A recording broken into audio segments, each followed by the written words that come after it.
Welcome to the Marshall Pruitt Podcast, presented by Cooper Tires. It is the week in sports cars with Graham Goodwin. How are you this fine day in the UK, Mr. Goodwin? Fabulous. Just coming out the other side of a heat wave and just starting to think about packing the bags again. Red Bull Ring coming up. I'm sure a little bit more about that later for the European Le Mans Series, but it's been a lovely summer so far this side of the Atlantic.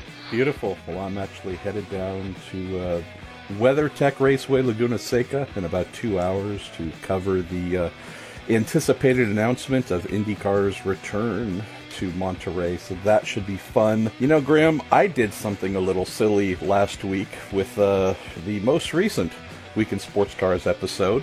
So, production-wise, I have a template because the only two shows that I do for our podcast that have a standing audio bed, a standing music intro and outro. It's our Week in Sports Cars. It's our Week in Indy Cars. Somehow, I managed to get them mixed up. So for those eagle-eared listeners, you might have noticed that last week's episode had a completely different musical intro, and same goes for IndyCar. And then I realized, well, rather than redo the whole thing, we're roughly at the halfway mark of the year, a little bit halfway past, so we'll just switch it up going forward. So hope you like the more rocky intro here, and if not, let us know. Everyone who listens, you guys are great at giving us feedback. We can switch back if desired. Speaking of feedback, Graham, we certainly got some for our Q&A this week, and some of it solicited, some definitely not, but regardless, that'll be fun when we get into it. Another little programming note here. Graham and I are going to try something new starting this week, and I'm also going to do it with the Week in IndyCar podcast, where we're going to split the conversation and analysis and the Q&A into two separate things. We did ask for your feedback last week on what do you like, longer podcasts, shorter podcasts, and I didn't do an exact tally, Graham, but I'd say it was pretty much right down the middle. So I think so, yeah. It'll be an experiment. The traffic will tell us whether it's worthy or not to continue after, a couple weeks. So we're going to try this out, and then as you will see, hopefully they're posted one right after the other. So there's nothing stopping you from listening to this and then going straight into Q&A. It's just a separate file to click play on. So Graham, we are very fortunate during this month of July to have our friends at the Justice Brothers stepping in, wanting to support what we do. Definitely a brand, as I mentioned last week, that I have a long relationship with, and very thankful that they wanted to not only ask us to spread the news that their automotive additives, lubricants, and cleaners are America's brand for quality, but also to remind folks that they have been heavily invested in motor racing for decades upon decades, even sponsoring a certain car that I team managed and assistant engineered at the 1998 Indy 500. The other key thing that they're looking to do, Graham, here in the States is to try and grow their sales and distribution base.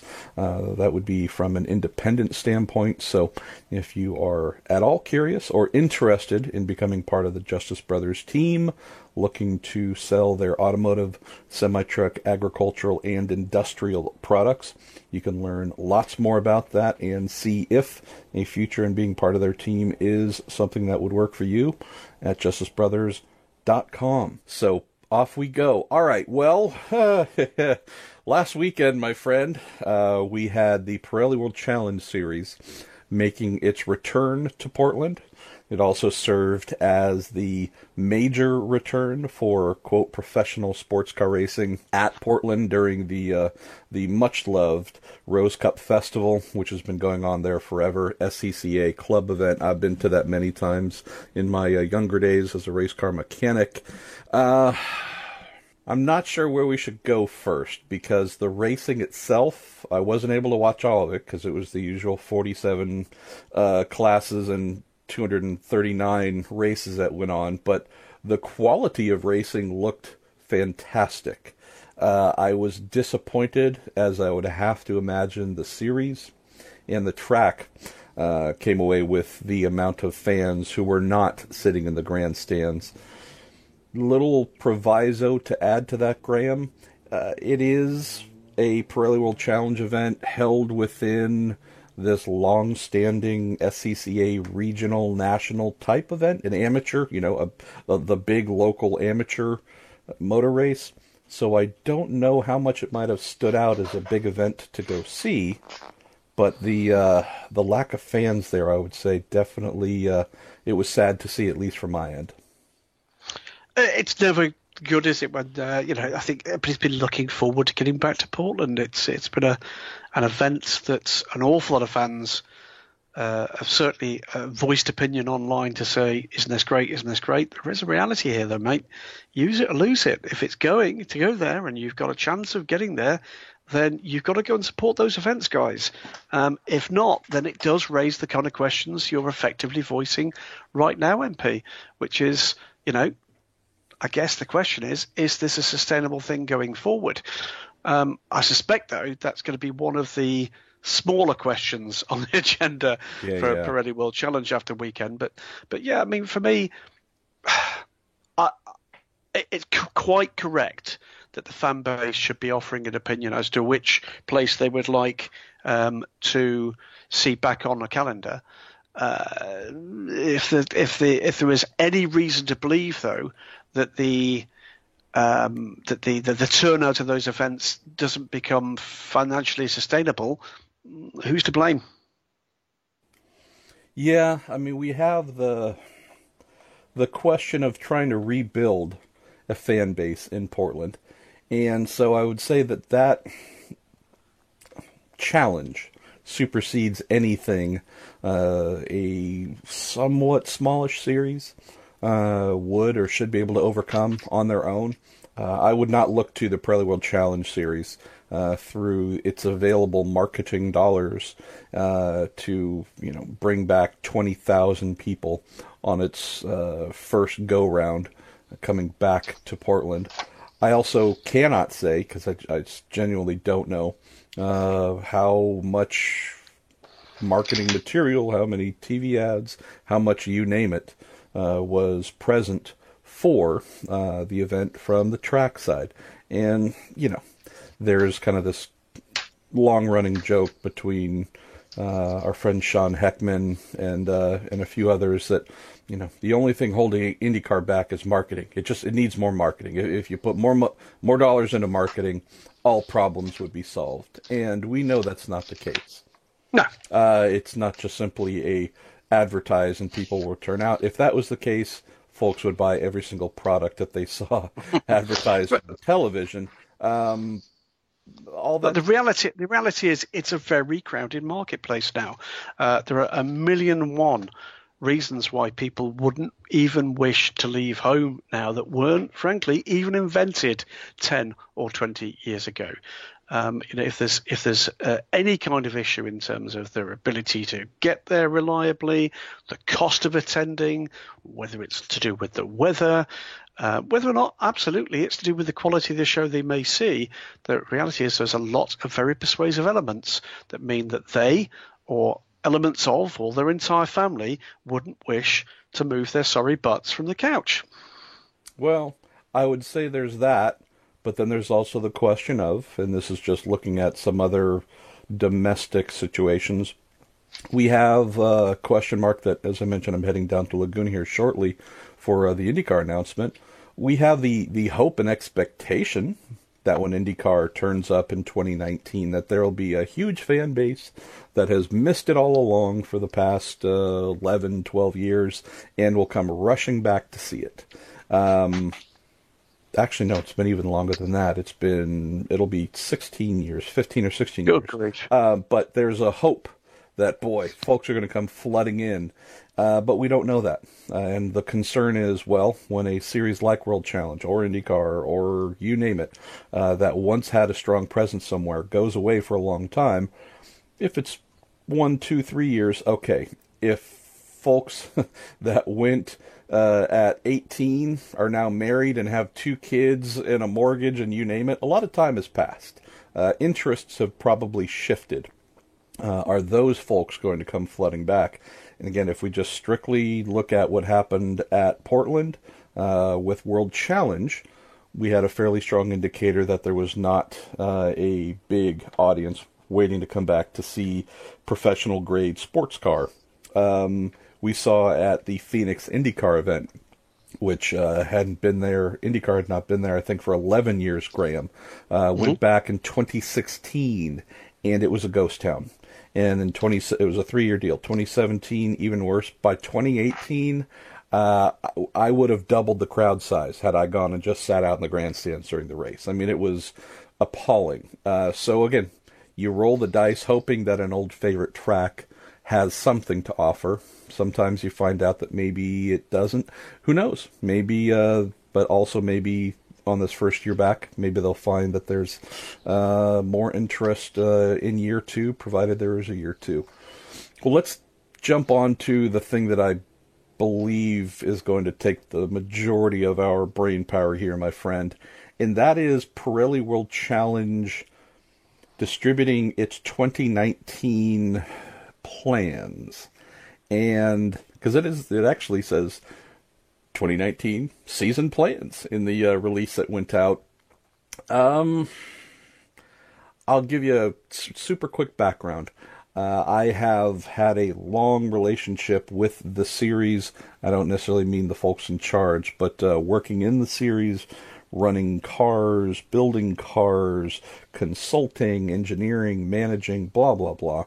Have had a love for World Challenge for quite some time, even back to its earliest days. Sprint racing, Graham, is what it had evolved into. Its formative stages was more or less street stock style competition with endurance mindset. That evolved into a true sprint race package. That has been the big differentiator here in North America. And what I have parsed and read and tried to figure out on my own, and looking at how the SprintX experiment, which cropped up a couple years ago, hey, we're going to do these short 60-minute long, quote, endurance races, driver change, etc. We have a series now that is effectively completely overgrown by this concept. And with the SRO taking a controlling interest, I look at where they are headed with its marquee GT class for GT3 cars. Now, from 10 events down to 7 starting next year, all 90-minute, quote, multiple, 2-driver endurance races. We have the GTS class, which they, use the verbiage retaining the heritage of the PWC series. That will hold on to a 50-minute format, Graham, single driver. So that will hold that's the one standout for the sprint race format. And from there, we have TCR, we have GT4, which is now being split into East and West Coast series. I look at this among the top, at least the top class, and it strikes me as we've essentially applied a Blancpain type filter to what World Challenge is. I'm concerned about where this is headed. I looked at it, and there was so much detail, it was confusing at the first read. You had to read it twice, even 3 times, to be sure that actually what you got was the right. I mean, there is this thing. There is certainly, you're quite right. There's an element of America Blancpainism to it, but the whole picture to me seems a bit confused. Was that sweeping change that came before the start of this season, just before the start of this season, to effectively wipe out any prospect of factory teams / drivers dominating proceedings. That certainly led to an impact on numbers. The odd thing here, and to be blunt as well, SprintX never bit for me at all. It just struck me as being too close to the original format of racing to warrant the change that they were actually making. It never really got purchased for me. it does strike me here that it's a slightly confused change. Let's talk for the moment, MP, just about the GT3 impact here.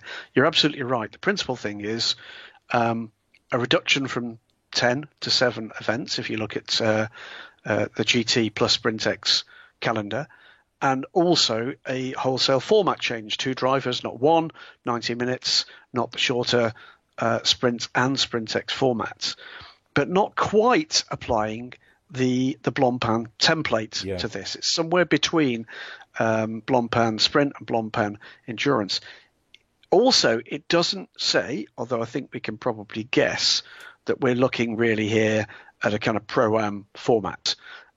So on that front, it's actually moved away from the decision that was actually made at the beginning of this year, and rather more towards bringing some of that pro talent back in. Now, I could be cruel and say it looks to me as if part of that experiment hasn't worked. And I don't want to do that. I think they're perfectly entitled to take a look at changes they've made and say, actually, you know what, we do need to make a tweak. For a well-established series, this is a big number of changes, and we've not even yet got on to the other classes that are affected here. But for the GT class, you would like to think that the combination of Greg Gill and his US-based team and the SRO, now owners, majority owners of the series, have done plenty of stakeholder work to ascertain that this should have at least a firm basis. I wouldn't say success yet, but firm basis to build upon, to make changes that are this profound. It won't be, for the moment, a massive change in terms of the track time, although there is the as yet unanswered question as to what the season finale is going to be. Will that be the 8-hour race at Laguna Seca? It would seem that we're being directed towards considering whether or not that might be the case, at least MP. But for me, the key to it in terms of budget is going to be what is yet to come rather than what has so far been revealed. And we won't hear that for another couple of weeks. And rather oddly for the Pirelli World Challenge, that announcement will not be made in the US. It'll be made at the Spa 24 Hours. Yeah, so let's keep digging into this a little bit further, Graham, because I think there's, not only with the other classes, but also the overall mindset that we are seeing demonstrated here. This isn't an accusation, it's just more of a recognition of past applications. I don't think Stefan Rattel, founder, owner of the SRO, now basically the person pulling the strings at World Challenge, Stefan's never been one to tout or heavily push the public side of his modern products. He does not go into things thinking fan first. Nope, absolutely not. Correct. How can we generate big ticket sales, lots of folks on the ground? It is truly a paddock first mindset. What can we do here that is going to stoke the business interests of our teams? What is going to get more manufacturers involved? It is genuinely, it is kind of putting on blinders and treating the series that he is in charge of as entities in and of itself, self-sustaining. Oh, some fans showed up. Well, good for them. But we're not essentially here for you. That, I would say, is the biggest overall takeaway I have with everything that I've read about Pirelli World Challenge's plans, Graham, for 2019.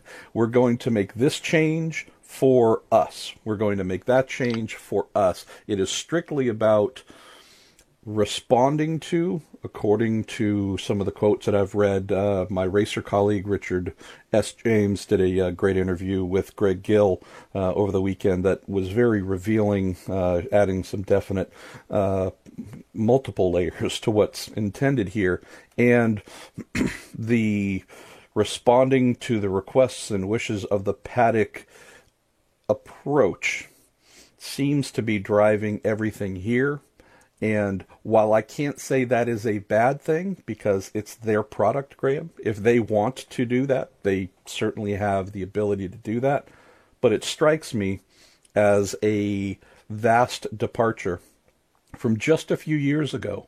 Excuse me. From just a few years ago, when it seemed like its top GT class was a, very strong success and strong rival to IMSA, and the rest of its classes were really being served up and presented like, wow, this is a great alternative to IMSA. Folks should really consider this. It's a lot of fun. Fans as well. Boy, this is great. Great cars, great drivers, etc. Here we are going into 2019, my friend, and it seems like for those who have treated World Challenge like you would an IMSA, an ELMS, FIA WEC, great everything, and boy, they really are thinking about us. I read this 2019 stuff as, nah, we're just going to look after ourselves in the paddock. Maybe that's the stepping off point for some folks who aren't exactly sure if the series is going to be something they would enjoy.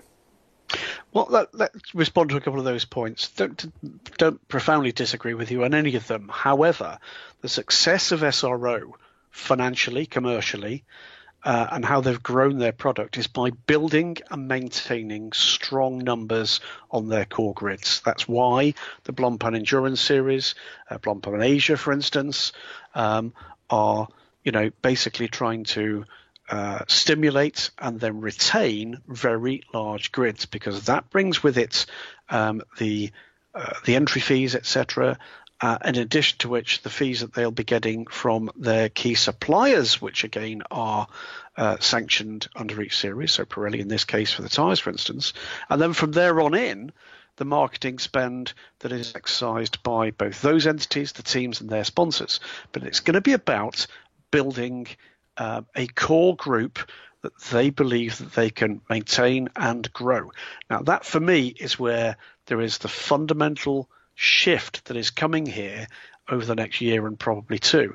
The reason I say that is because there is a divide now coming between Pro-Am in the main GT class, where we know there have been concerns right around the world about the sustainability in the coming years of the budgets for GT3. And what they're doing with GTS, based principally around, of course, GT4 machinery, where they're retaining single driver, owner driver usually, GT4 sprint racing over 50 minutes, the traditional Pirelli World Challenge. And it strikes me that there's a message here that is saying, actually, the plan that we tried to roll out in GT this year, that hasn't really panned out. There's not really a lot of scope for that to kind of carry forward and grow. So what we're going to try to do is to divert our core base gentleman driver marketplace into GTS, and we're going to try and grow the GT3 product through Pro-Am racing moving forward. That's where I think the message is. And they've given themselves as well, of course, a little further down the feeding chain, the opportunity to grow the entry level into GTS with this new GT4 East and West championships they're looking to be launching as well. So I think they're looking to build. I think they're looking to create some kind of ladder. As I say, only they know the content of the conversations they've had with current, past, and potentially future entrants as to whether or not their numbers stack up. Let's cover a few more things, Graham, on the GTS area before looking at TCR here.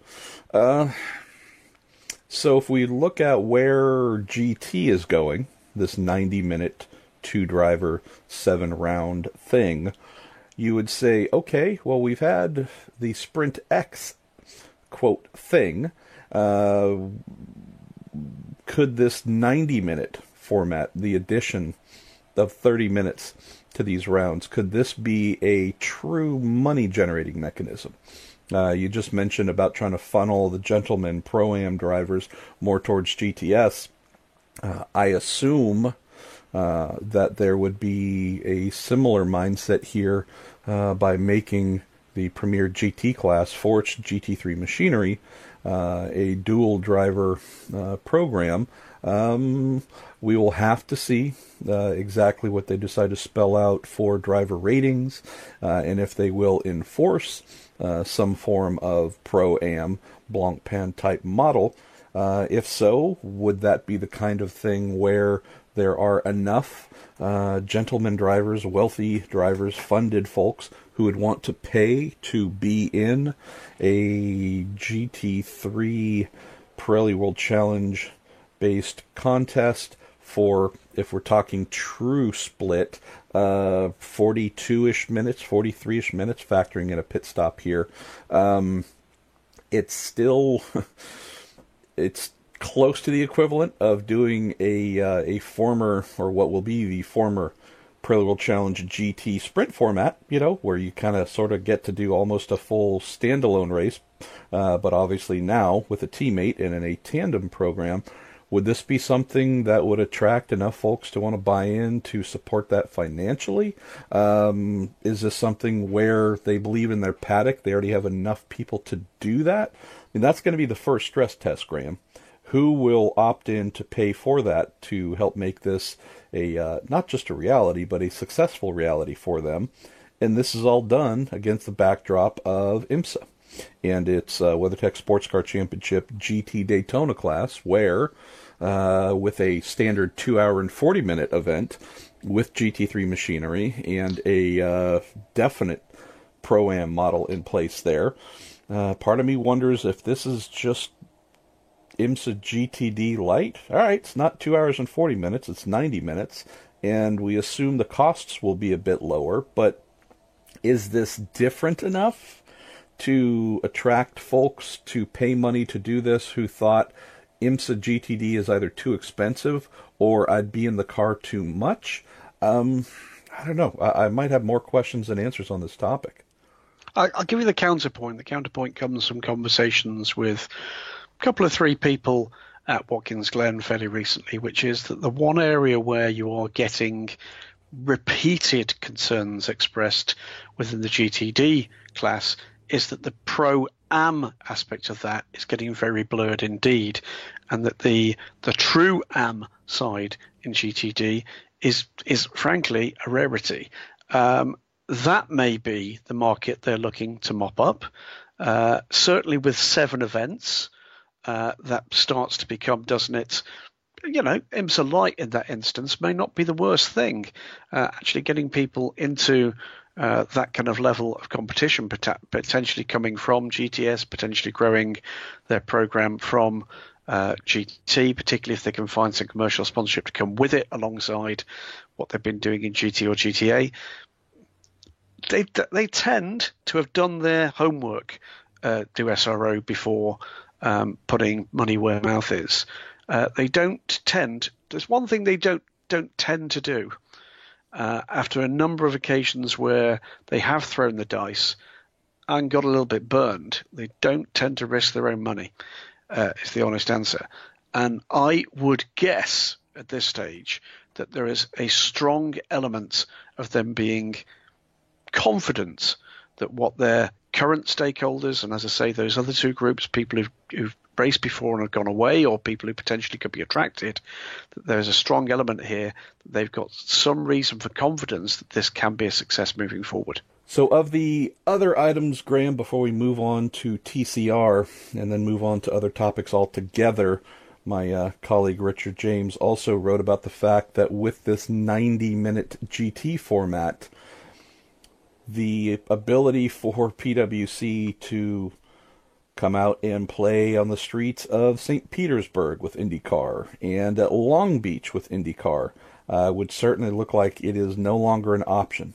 So would that mean PwC tries to arrange something with the other classes, with some of its sprint-minded content that, again, honestly, the racing's great. That's not the question. But is it the kind of thing that would truly get folks excited?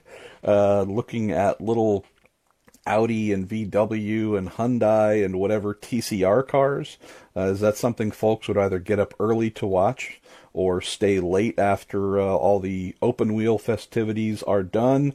Or would that be something where folks go, okay, this isn't kind of the cool Ferraris and Lamborghinis and Bentleys and McLarens that I'm used to.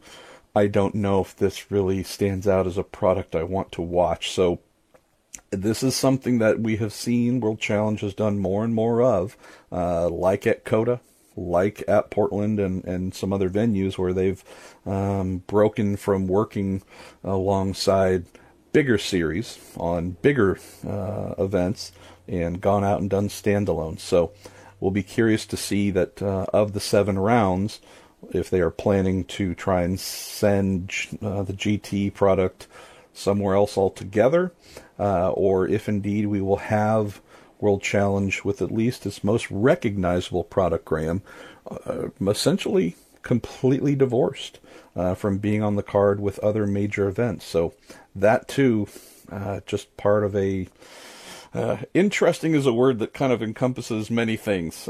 Just interesting again of where they appear to be taking themselves in a way that, at least from my perspective, really is more about what they want and what they need than trying to build a larger base of fans who are going to come out and support everything they do with feet on the ground. Well, it does beg the question, which would be the favoured product if they couldn't. I think it's a very good call that the 2 banner street race efforts would be at risk here. Doesn't count out GTS, and It doesn't count out TCR. And both of those have some level of potential appeal in terms of their current, size and indeed potential growth. So my guess would be, bearing in mind you've got, what is it? I seem to remember it's 8 GTS rounds, isn't it?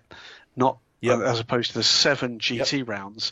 But I think it is 7 TCR rounds, or am I wrong? I believe I'm trying to look through all. It's 7. It's 7 information here. Yes. Well, let's dive into the other key thing that stood out here beyond the splitting of a new GT4 America class with East and West Coast. That's what Greg Gill had trailed about trying to limit travel and crisscrossing the country. There's one phrase in this TCR release which, if we consider what has happened in GT with Cadillac racing being stripped out, real-time racing being stripped out, the true factory-backed efforts being stripped, there's a sentence here about TCR. Expansion to 7 race weekends, while the customer sport nature of the 3 TC classes, TCR, TC, and TCA, will be enforced.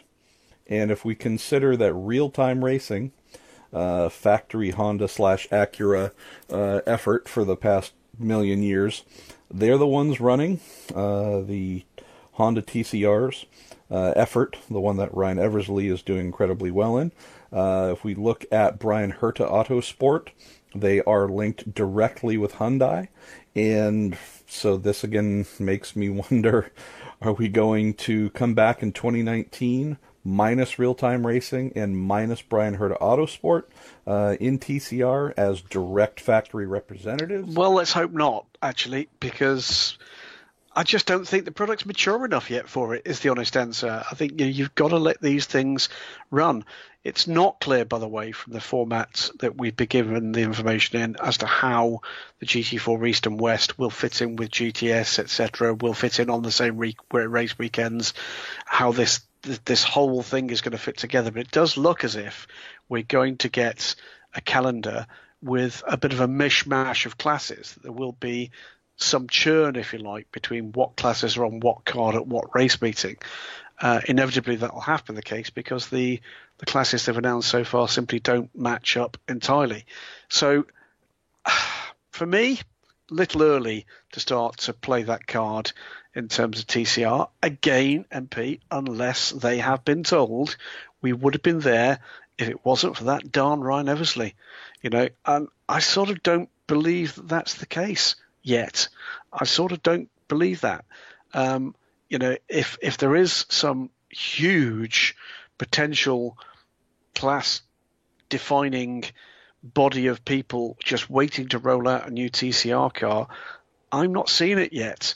I'm sure that it's got some sustainable growth in it. That class. I'm a firm fan of it, but I don't believe that is quite as defining a part of that class as potentially that it might have been in GT3. And in GT3, I'm real sorry, but that call did not pay off in terms of the kind of numbers returning to Pirelli World Challenge that I suspect that the championship would have wanted to happen.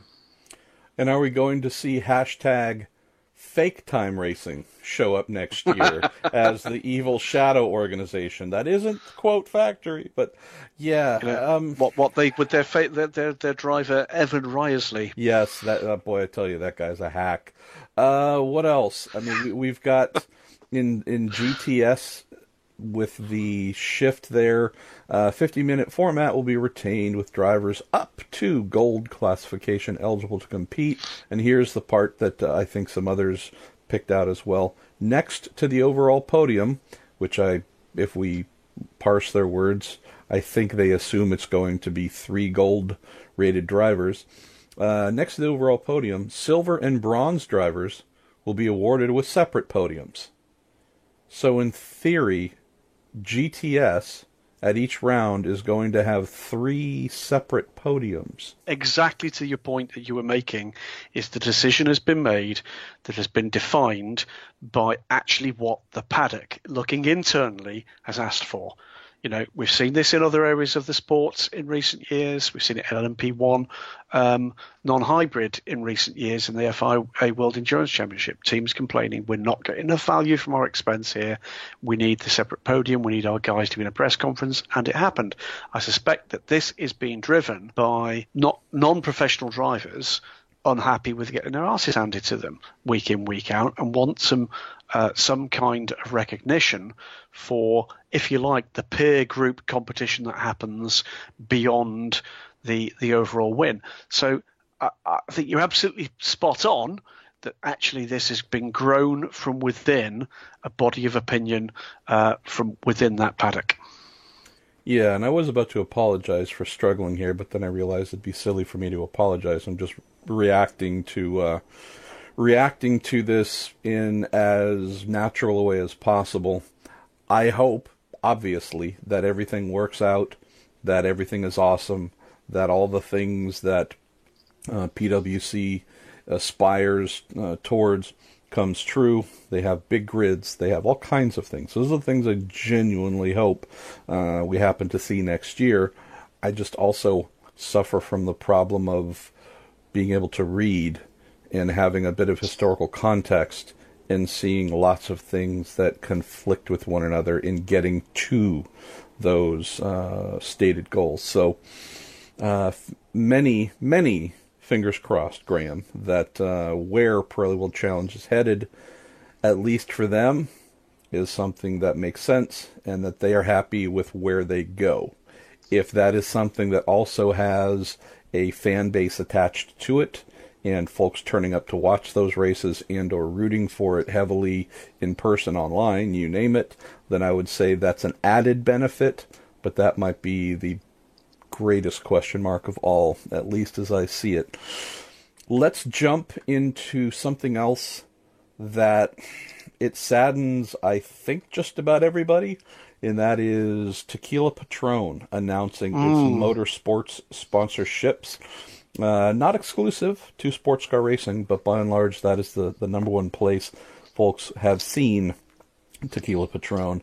That they will be ending all of their involvements at the end of the season. That means the team that is named Tequila Patron ESM, Extreme Speed Motorsports, is planning to revert to ESM at the end of the year.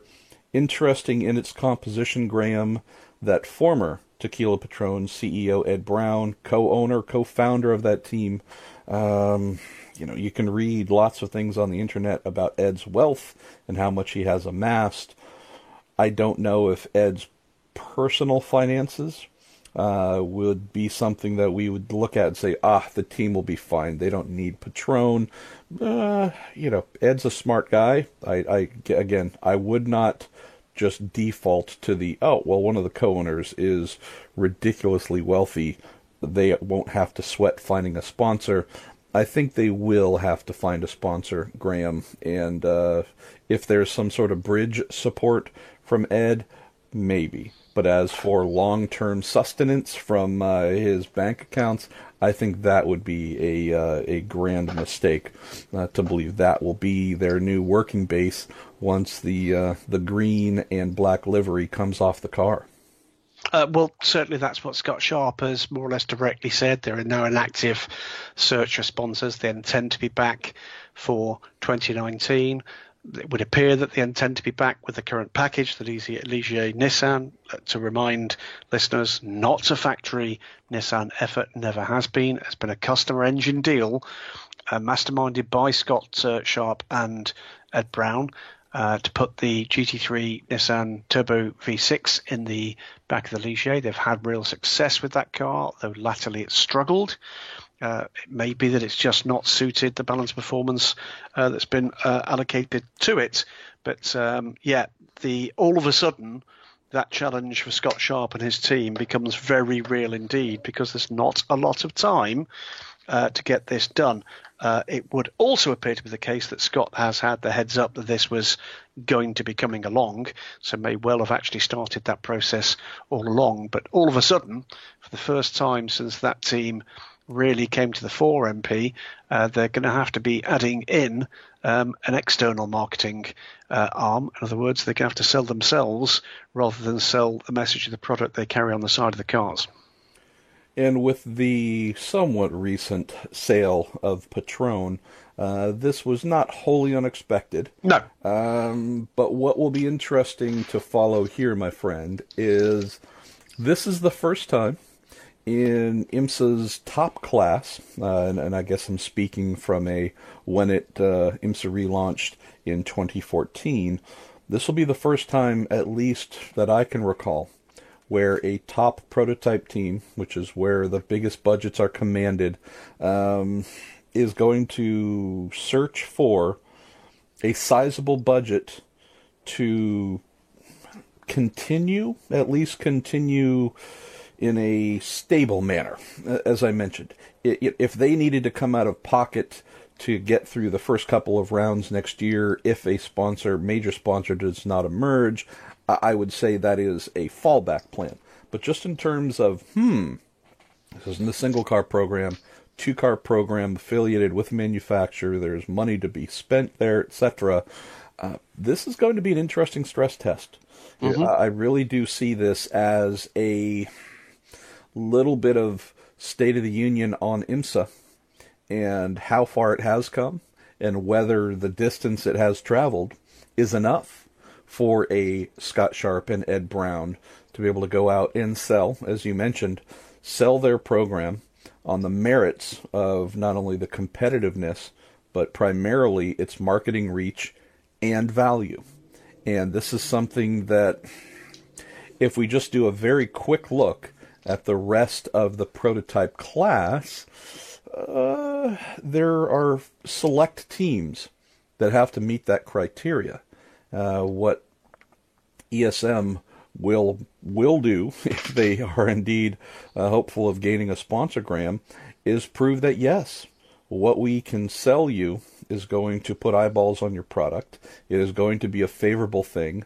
And this is the part that I think might be a challenge as well. We can give you a meaningful TV rating. With the switch from Fox to NBC Sports next year, and this is where the challenge is, they don't have a number. Now, they can go off of what they have had and what they currently are producing on Fox, which, as we've discussed before, it's not a number you can put in front of sponsors and expect them to come out of pocket.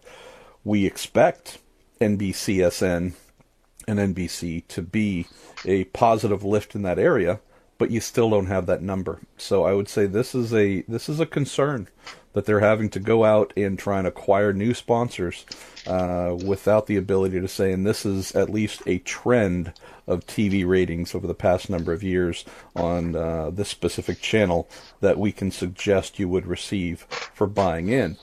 You then look at the Action Express team, right? Just looking at their rivals and what they have to do. They do have sponsors, right? Action Express, Mustang Sampling, that's fantastic. On the sister car, Whelen Engineering, well, we also know that that team is owned, started, and funded to some degree, I can't say exactly how much, by IMSA founder Jim France. So, home team, those cars throughout the years, sometimes they've had sponsorship, sometimes they haven't. Hasn't been a big deal. Sonny Whelen spending money for the second car there. Other than appeasing Mustang Sampling, Graham, not a lot of work there that has to be done to justify. If you look at the Acura Team Penske entries, that is an Acura-funded effort, period, end of statement. If you look at the Mazda Team Yost effort, that's Mazda, completely with a couple of associates. The only pro-factory DPI that does have outside sponsors would be the Wayne Taylor Racing entry with Konica Minolta and some of its other associates there. And I know for a fact that they do have, heavy demands placed on them, whether it's B2B stuff, corporate hospitality. They are pressed heavily to show value and have to meet that on an annual basis. So that might be the only one that stands out to me, really, Graham, in terms of true corporate-style sponsorship that is working at a level that ESM would need to hit with whomever they are pitching. After that, it's a lot of Pro-Am P2 models, either subsidized by team owners or drivers, funded drivers, etc. And so that's the one thing that'll be interesting. See if and what ESM can bring back for sponsors in a class where really, I think only the 10 Wayne Taylor Cadillac entry is the one having to do that right now. Well, it is one of those real-time moments, isn't it, with apologies for real-time racing, no pun in any way intended. But it is one of those real-time moments where all of a sudden the question can be actively asked. This is a defining moment. This is the point where it has to be said, much vaunted IMSA model at the moment is put to the test. Does this wash it out there? Does it cut it out there in what is a ruthlessly commercial environment at a time when, let's face it, the economic picture is somewhat uncertain? It's going to be a very interesting few weeks and months for ESM and beyond that for IMSA. And I'm sure that the good folks at IMSA will be assisting Scott Sharp et al. As much as they possibly can, because that is a team of high quality that they will want to keep. Let's look at a few more quick items here, my friend, and then move into Q&A. We have IMSA, Graham, heading to Lime Rock this weekend, kicking off the first of 2 GT-only events this season. The Continental Tire Series will be there as well. Oh, sorry about that. Very large helicopter flying overhead. I was going to say, either that or you have a train running through the living room. That is fantastic. Oh, no. Okay. I guess we spent a decent amount of time talking about World Challenge and its GT assets. Look at what IMSA has with its GT-only events at Lime Rock and VIR. And, yeah, I can tell you one thing for sure. I have no confusion as to what IMSA is offering with its GT Le Mans and GTD classes there. And I also have no confusion as to how incredibly great these events happen to be.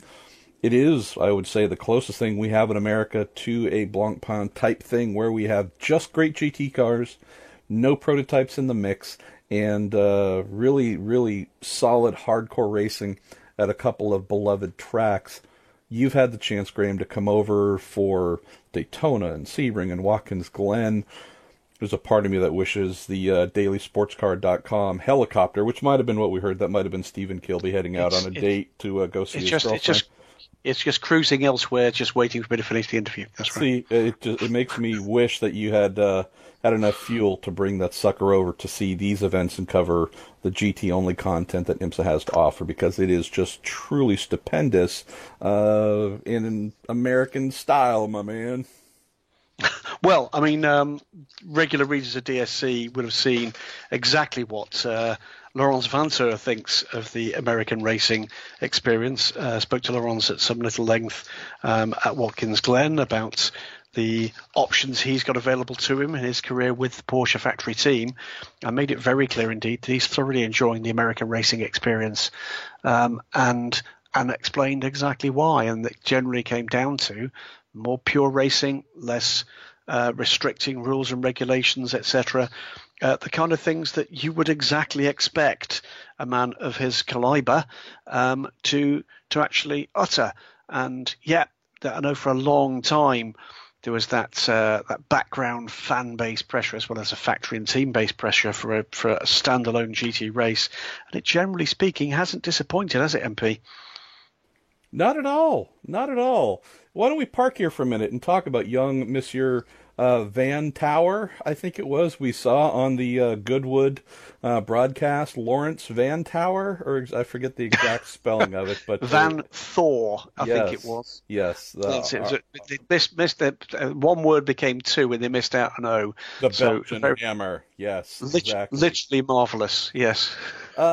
Share with us, young Belgian Hammer's thoughts on the differences in American racing, European racing, and not so much saying good things about one and bad about the other. It was more a case of feeling encumbered, bound, and just overly regulated that seemed to kind of hit his little festivity button. Well, before we get into that, there was an interesting exchange, and verbatim the exchange went. Without talking bad about anybody else, I was asked whether I would want to do WEC. There were rumours I wouldn't work with Jimmy Bruni, and I decided I preferred to stay in the USA. I wasn't sure in the beginning, but eventually I decided, and I'm happy to be back. So he and Jimmy don't get on, so let's put that one back in there. What he said was racing in the States is just a lot more pure. It's not just the WEC. Blancpain as well. So many rules and restrictions, stint limits in Blancpain. He pointed particularly to the point we've raised before, which is this at Spa, this 5-minute technical stop to change the brakes, drive-through penalties for spinning the wheels, even a little bit.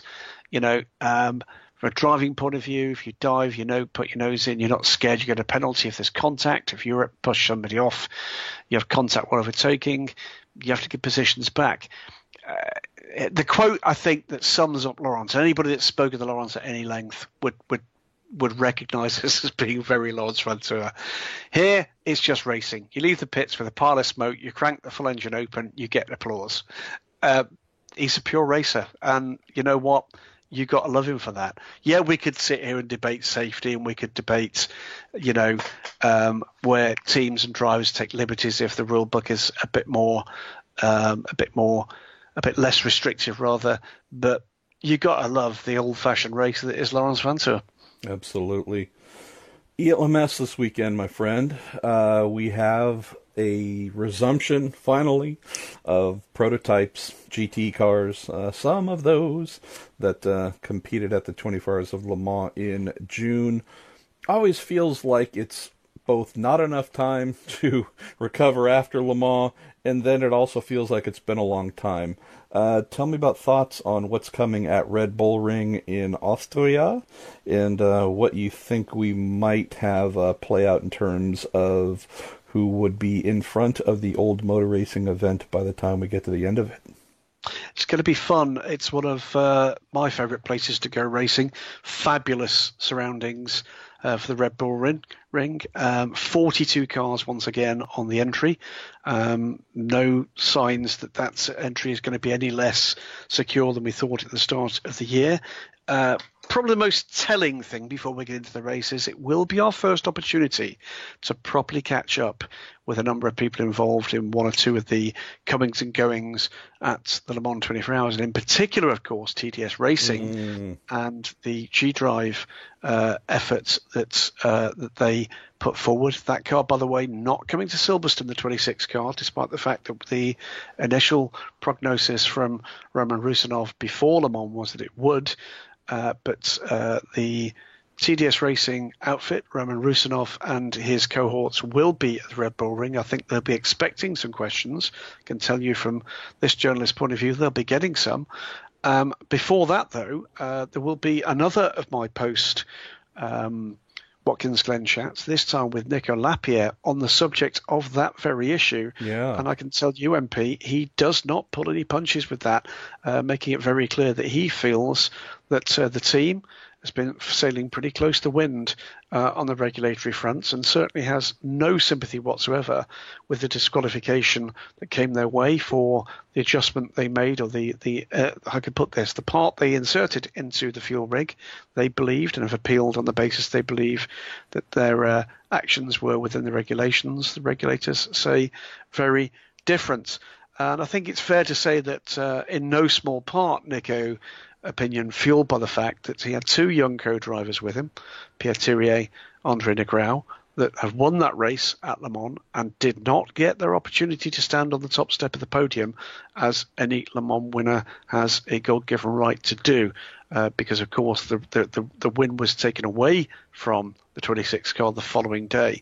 So a pretty fired up Nico Lapierre. That might show itself on track. He's going to be there with the Dragon Speed team, but we're going to see, I think, a resumption beyond that of the more friendly level of hostilities. A goodly 50%, I would suggest, of the LMP2 teams, and there's knocking on for 20 of them, capable of the overall win, or at the very least a podium. The LMP3 teams, more and more experience comes their way.